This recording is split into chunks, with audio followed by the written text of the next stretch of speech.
The sound that broke my marriage wasn't a shout. It wasn't the slam of a door or the shattering of a plate. It was a soft, digital chime, followed by the sound of my husband's voice, compressed and tinny, coming from my phone on the bathroom counter. The mirror was still fogged from my shower, the air thick with the scent of eucalyptus and steam. His voice was already mid-sentence when I tapped the screen, a familiar, conversational murmur that I'd heard 1,000 times on the phone with his mother. But this time, the phone was mine, and the conversation was about me. My name is Yvette. I am 35 years old. My husband, Maurice, was 39. We had been married for 8 years, long enough for the rhythms of our life together to feel as natural and unexamined as breathing. I am a corporate event planner. My entire professional life is built on the management of chaos. I take 1,000 disparate elements, venues, vendors, speakers, schedules, budgets, and I weave them into a seamless, elegant experience. The goal of a perfect event is for the guests to notice nothing but their own enjoyment. They don't see the frantic problem-solving backstage, the contingency plans, the checklists, the sheer force of will required to make it all look effortless. For a long time, I believed a good marriage worked the same way. I was the one backstage, making sure the lighting was perfect and the sound was clear so that he could enjoy the show. I thought my invisible labor was the foundation of our peace. I did not realize it was the entirety of the architecture and that I was the only one holding up the roof. He was in the shower when the message arrived.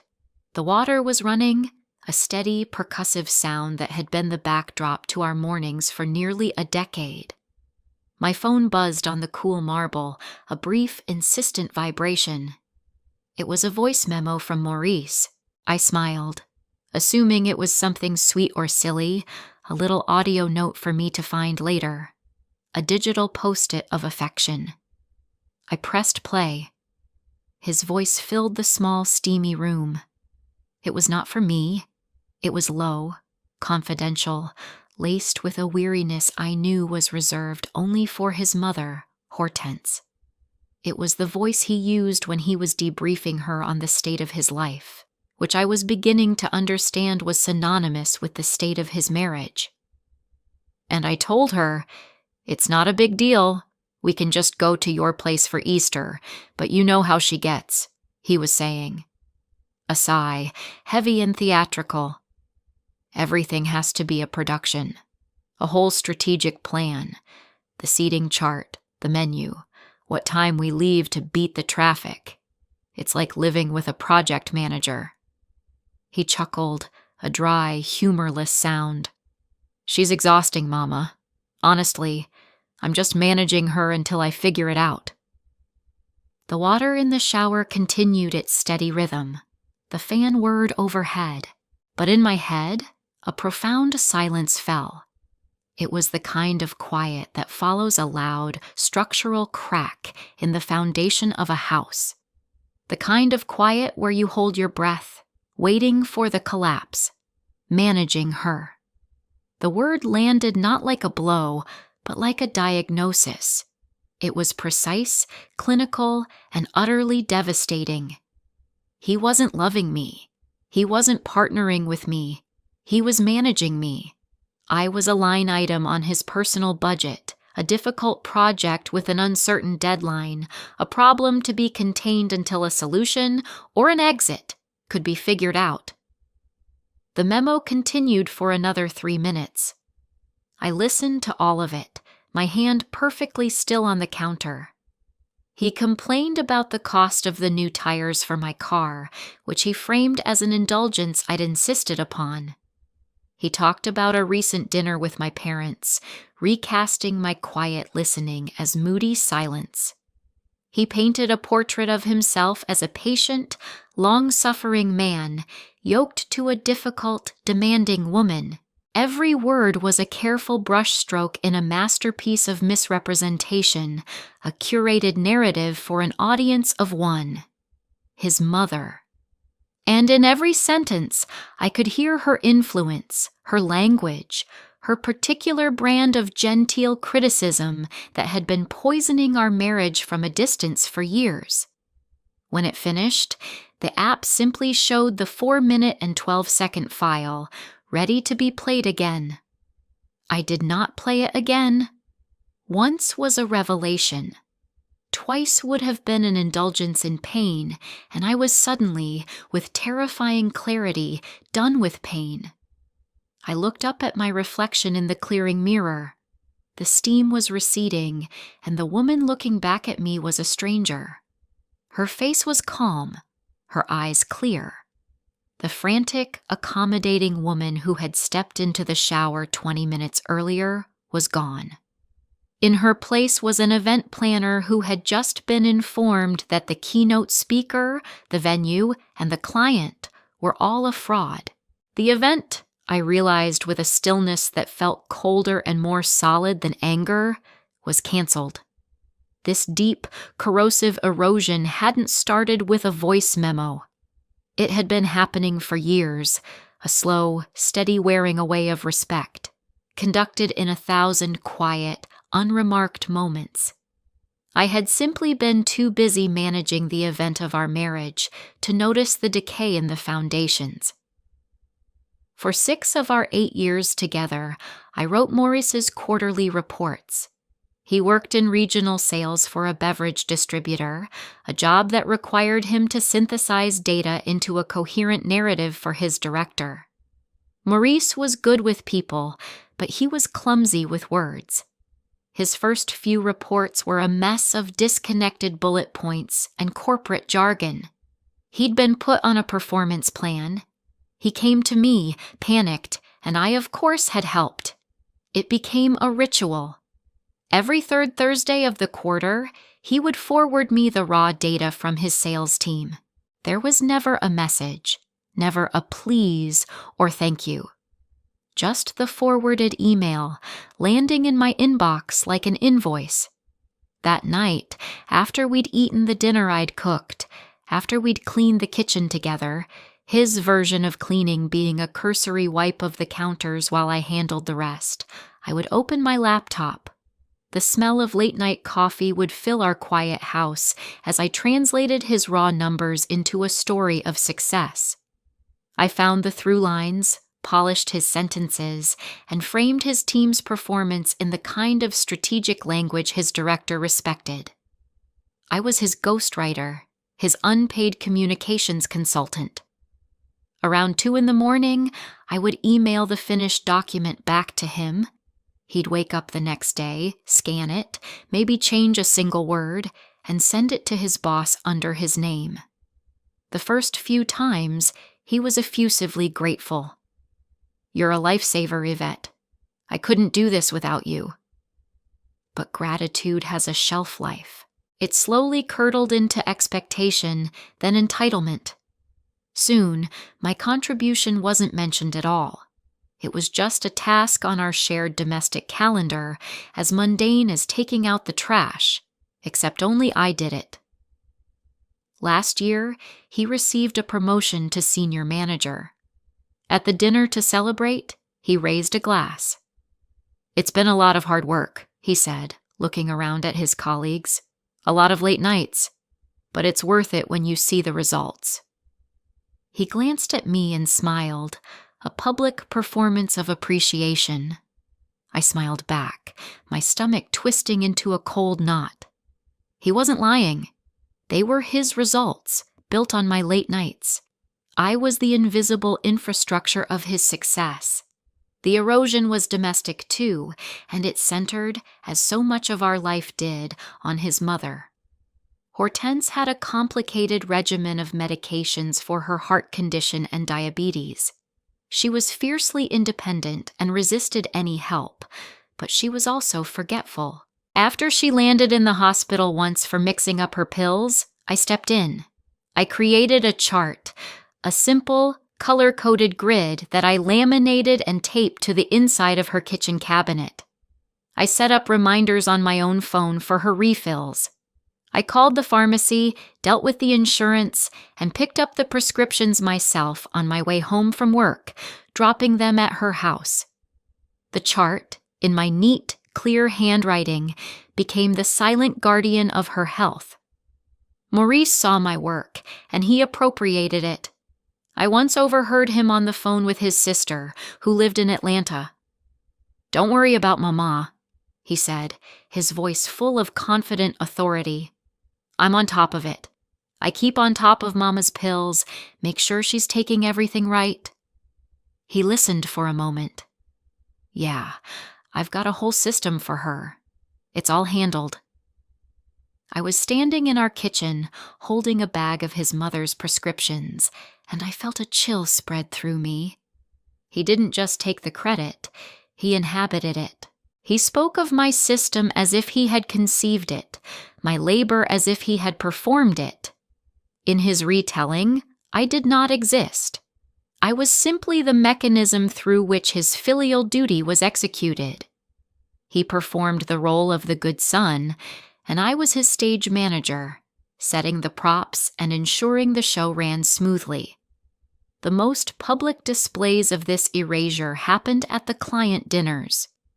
Maurice's job required a certain amount of social grace, and he decided early on that I was his greatest asset. I was the one who could smooth over his conversational fumbles, who could read a room and draw out a quiet spouse, who could turn a stilted business dinner into a warm, memorable evening. I remember the Whitfield dinner last March. They were a major potential account, and Maurice was nervous. I spent the week planning. I researched the clients, Mr. and Mrs. Whitfield.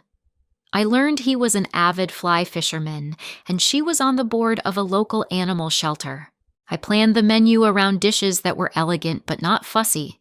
I wore a navy blue dress I'd tailored myself, one that made me feel both professional and confident. That night, I was on. I steered the conversation effortlessly from business to hobbies. I asked Mrs. Whitfield about the shelter's latest fundraiser, and her face lit up.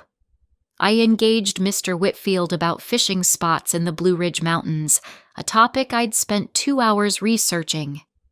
Maurice, freed from the pressure of carrying the conversation, relaxed. He drifted in and out, telling a few jokes, nodding along, while I built the bridge of rapport, piece by piece. By the end of the night, we were all laughing like old friends.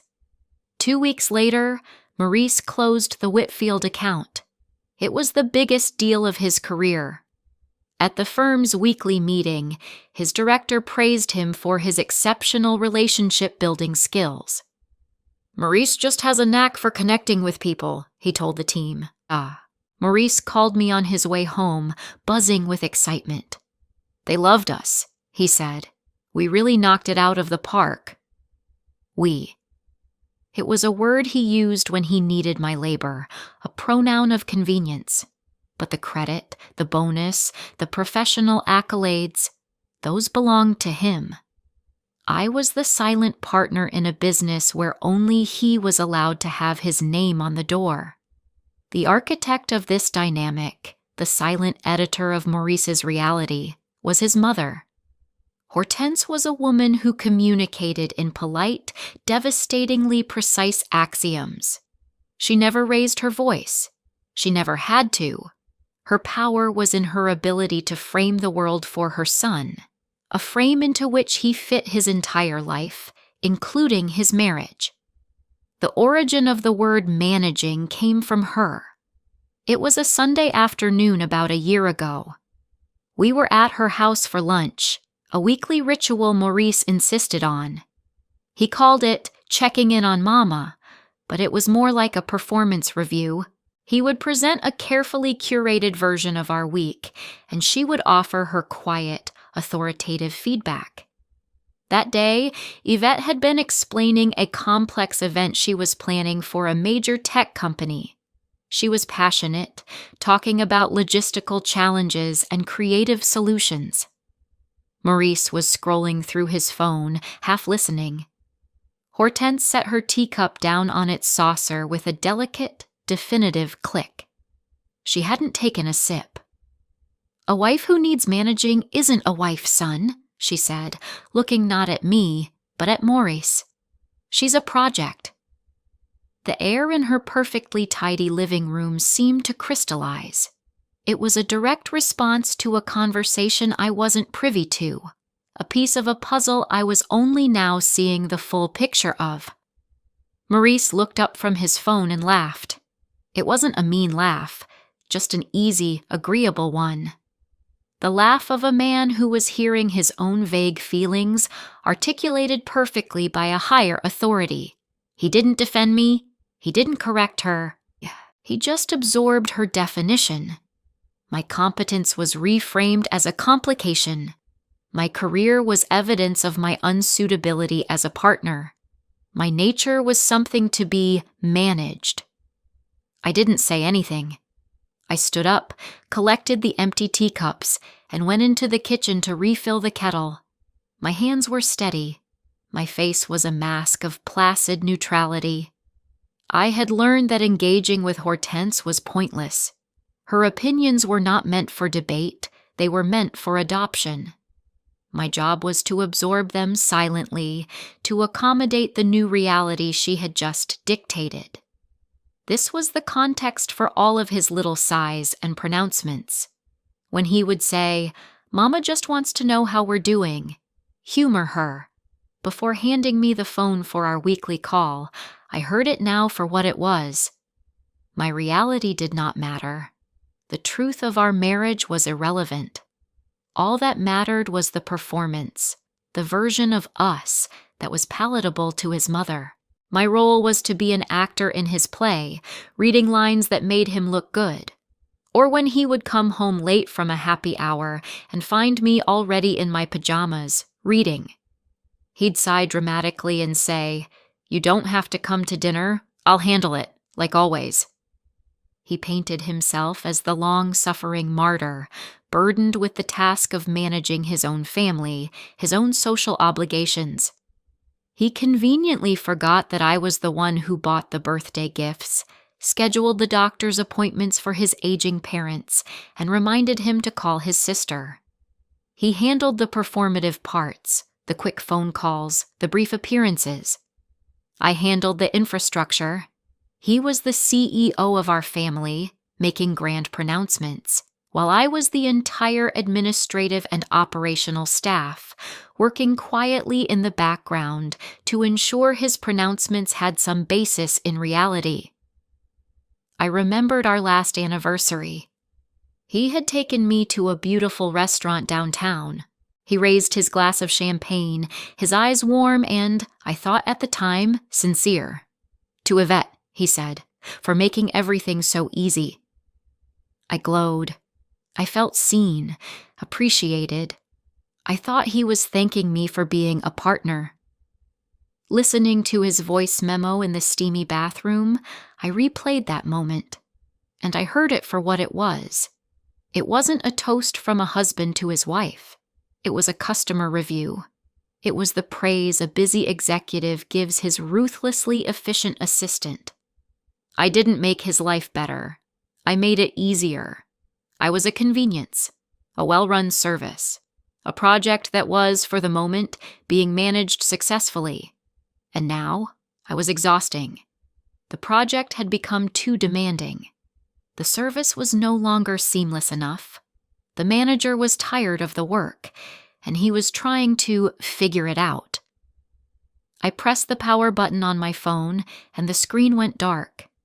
The voice was silenced. The shower shut off. I heard the slide of the glass door, the rustle of a towel. In a few moments, he would walk out of the bathroom, wrapped in a towel, smiling, oblivious. He would ask me what I wanted for breakfast. He would assume this day was like any other day. He had no idea that while he was in the shower, our marriage had ended. There was no argument, no dramatic confrontation. Just a 4-minute message, delivered by mistake, that had the quiet, irrevocable finality of a death certificate. The event planner in me took over. The part of my brain that could see a dozen steps ahead, that could build a timeline and execute a plan under pressure, came online. The grief and the anger were there, but they were distant, packed away like decorations for an event that would no longer be happening. First, there were logistics to attend to. He walked out, toweling his hair. "Morning," he said cheerfully. "Smells like you used all the hot water."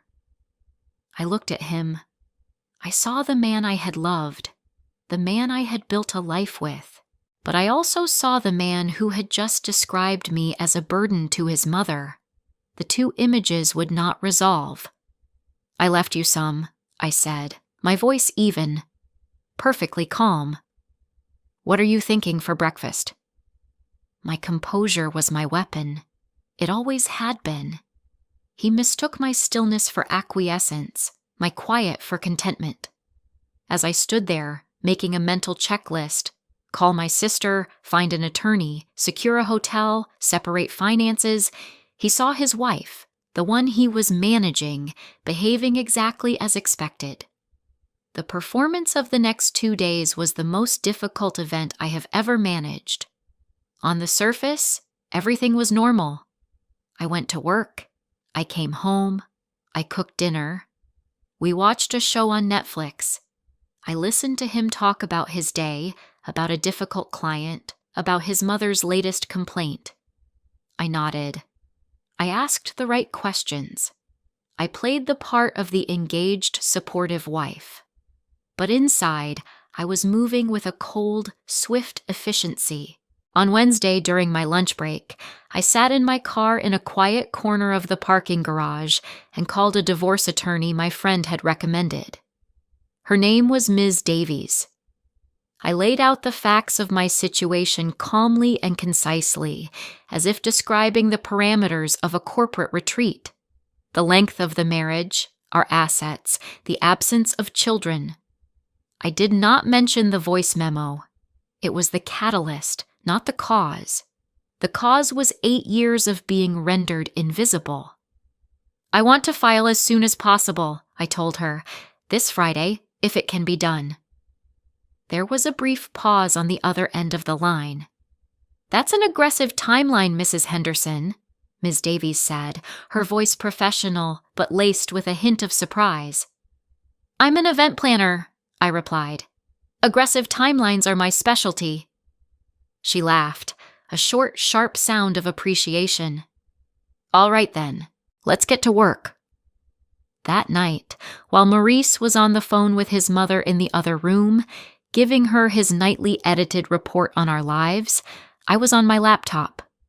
He probably assumed I was working on his quarterly sales data, which was due the following week. Instead, I was booking a suite at the Ivy's Hotel downtown for the weekend. I was transferring half of our joint savings into a new individual account. I was methodically forwarding 8 years of personal emails, photos, and documents from our shared cloud storage to my own private drive.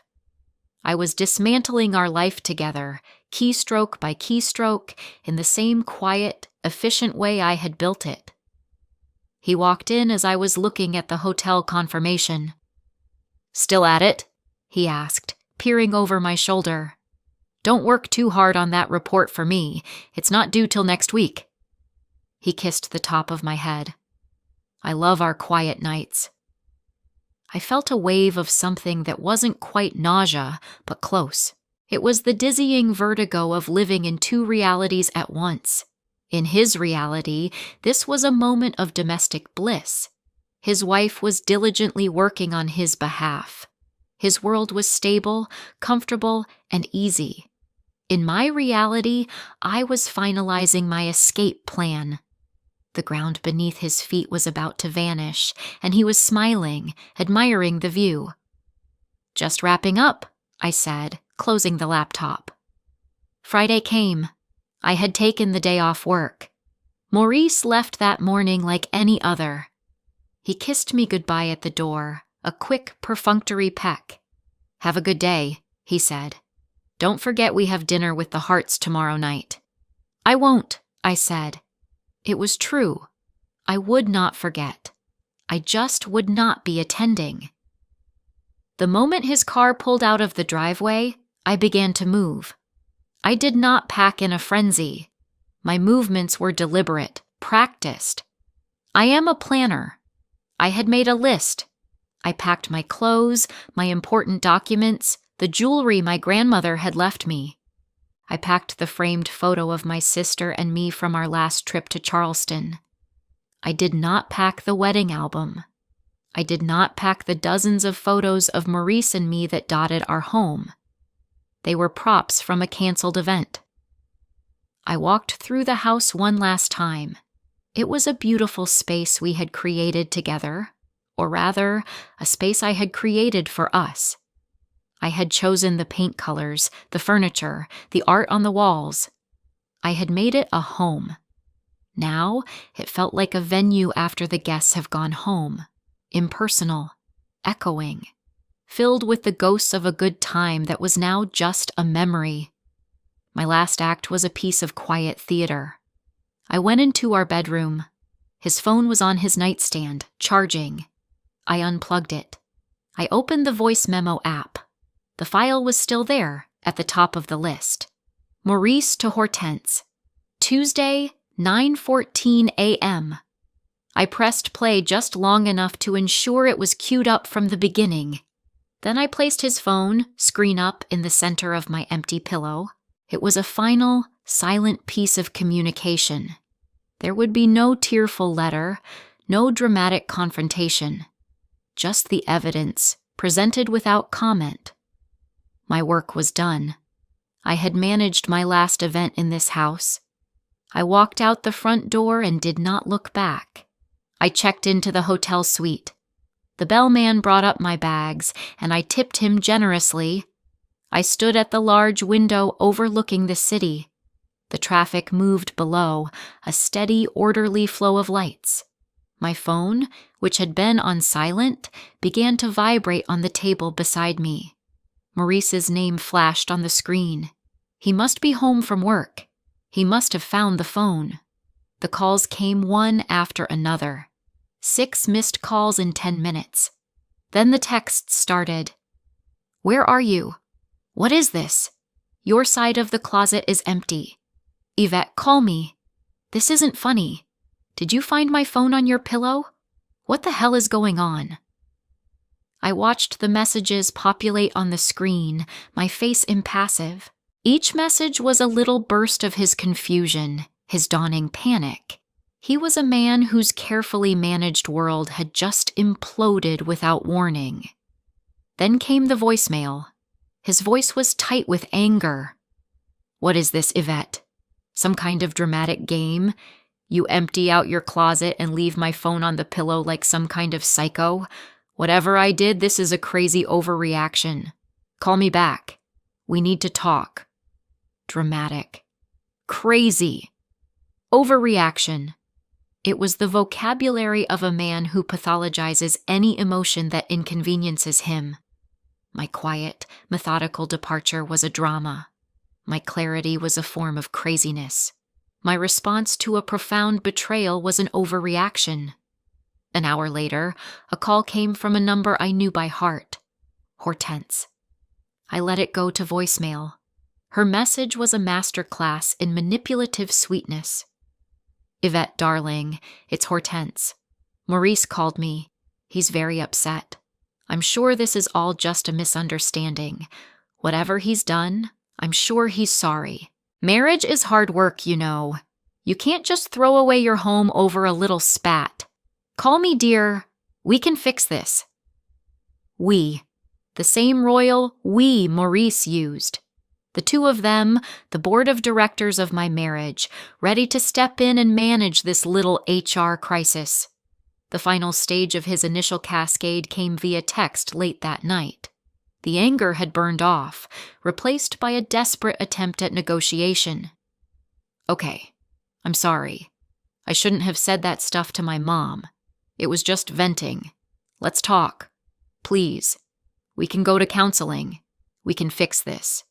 The offer of counseling, of fixing things, only arrived after he had lost access to me. When he had me, he didn't need to fix anything, because nothing was broken for him. The system was working perfectly. His exhaustion was a private complaint, and my labor was a public utility. Only when the utility was shut off did he suddenly become interested in repairing the power station. He found my location, of course. He showed up at the hotel the next evening. He called me from the lobby, and against my better judgment, I agreed to come down. I would not let him up to my room. My suite was my sanctuary, the first space in 8 years that was entirely my own. The lobby was neutral territory. He was standing by the large fireplace, looking haggard. His confidence was gone, replaced by a raw, pleading look I had never seen on him before. "Yvette," he said, his voice cracking, "thank you for coming down." I did not sit. I stood, my arms crossed loosely, my purse over my shoulder. I was a professional at a meeting for which she was on the clock. "What do you want, Maurice?" I asked. My voice was not cold, just tired. "I want to understand," he said, his hands spread wide in a gesture of helplessness. "I know you heard the memo.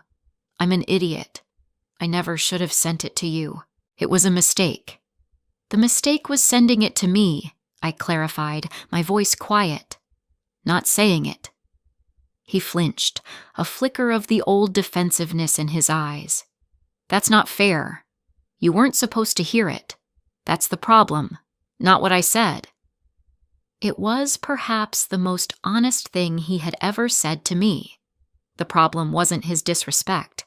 The problem was that his carefully managed information had been delivered to the wrong inbox.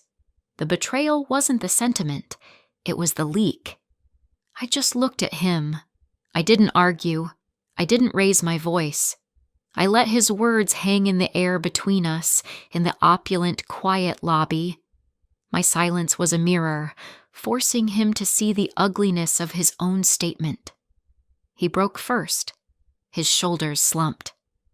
"It was just venting, Yvette. Every man vents to his mother. It doesn't mean anything." "The recording is 4 minutes and 12 seconds long, Maurice," I said, stating a simple, unchallengeable fact. "That's not venting. That's a briefing." He shook his head, a look of genuine disbelief on his face. 8 years, he whispered, his voice thick with emotion. 8 years, and you'd throw it away over a private conversation? I felt a final, sad piece of my old life click into place. He still didn't get it. He saw my departure as the event. He didn't understand that it was merely the consequence.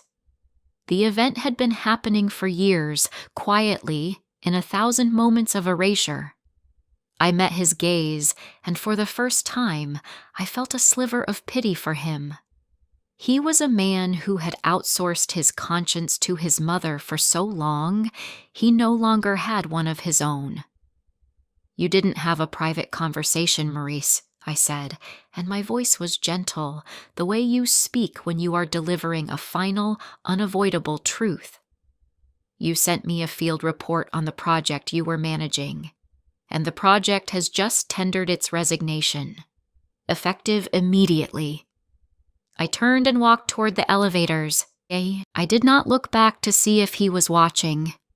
The doors opened, I stepped inside, and as I ascended, I felt the weight of his world, which I had been carrying for so long, finally, blessedly, slide from my shoulders. The weeks that followed were a blur of legal paperwork and logistical arrangements. Ms. Davies was as efficient as I was. We filed. We negotiated. Maurice, stripped of his maternal advisor and his domestic manager, was clumsy and lost. He agreed to most of our terms. He seemed less angry than bewildered, like a man who had woken up from a long dream to find his house empty. I did not move back into the house. I found a new apartment downtown, a bright, airy space with a small balcony overlooking the park. It was smaller than our house, but it felt infinitely larger. Every object in it was mine, chosen by me, for me. The silence was not empty. It was peaceful. My calendar was my own. My work became my salvation. I threw myself into it with a renewed passion. Without the constant low-level hum of managing Maurice's life, his career, his family, his happiness, I had a surplus of energy I didn't know I possessed. I took on more ambitious projects, larger clients. 6 months after I left, I was running a 3-day tech summit for a major software company. It was the biggest event of my career. I was in my element, headset on, a clipboard in my hand, calmly directing a team of 50 people. I managed 100 moving parts, a last-minute speaker cancellation, a catering snafu, a technical glitch with the main presentation. I handled it all with a quiet, focused energy. The event was a massive success. On the final day, the CEO of the company, a sharp, no-nonsense woman I deeply admired, pulled me aside. "Yvette," she said, her eyes shining with genuine appreciation, "you are a miracle worker. This entire summit was flawless. Your name is on the contract for next year, and we're doubling the budget. Whatever you need, it's yours." I thanked her, my voice steady, but as I walked away, a wave of emotion washed over me. It wasn't just pride, it was recognition. The praise was for my work, under my name. There was no we. There was no silent partner taking the credit. It was mine. The feeling was so clean, so pure, it almost made me want to weep. I saw Maurice once more, about a year after the divorce was finalized. I was in the produce section of the grocery store, deciding between organic kale and regular. I looked up, and he was there, standing by the avocados. He looked ordinary, smaller than I remembered. He had lost some weight, and his clothes seemed a little too big for him. He looked tired. Our eyes met. A flicker of something, panic, regret, sadness, crossed his face. He gave me a small, hesitant nod. I nodded back. That was it. There was no anger left in me, no bitterness, just a vast, quiet distance. He was a former client from a project that had ended a long time ago. I turned back to the kale, made my choice, and pushed my cart down the aisle. You spend years building a life with someone, thinking you are constructing a home, a partnership. You lay every brick, you paint every wall, you furnish every room. You work tirelessly backstage to make sure the lighting is perfect and the show is a success. You believe your shared happiness is the goal. But sometimes you discover you weren't building a home at all. You were just managing a venue, and you were the only one on staff.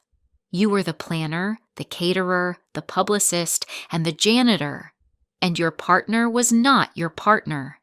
He was just the headline act, the one who took the bows and complained to his manager when the bottled water in his dressing room wasn't the right temperature. The end of a marriage like that isn't a failure. It's a wrap party. It's the moment the event is over, the lights come up, and you can finally go home. The great clarifying truth is that love is not about making someone's life easy. It's not about managing their chaos so they can live unburdened. That is a job description. Love is when someone comes backstage, sees the mess and the stress and the tangled wires, and without a word, they pick up a broom and start sweeping. Not because you asked them to, but because they want to build the show with you. My apartment is quiet now. The only schedule I manage is my own. The only expectations I have to meet are the ones I set for myself. And my name, my own name, is on every contract. If you enjoyed this story, please like, comment, and share this video with your friends. Subscribe and turn on the notification bell so you never miss a powerful story drop.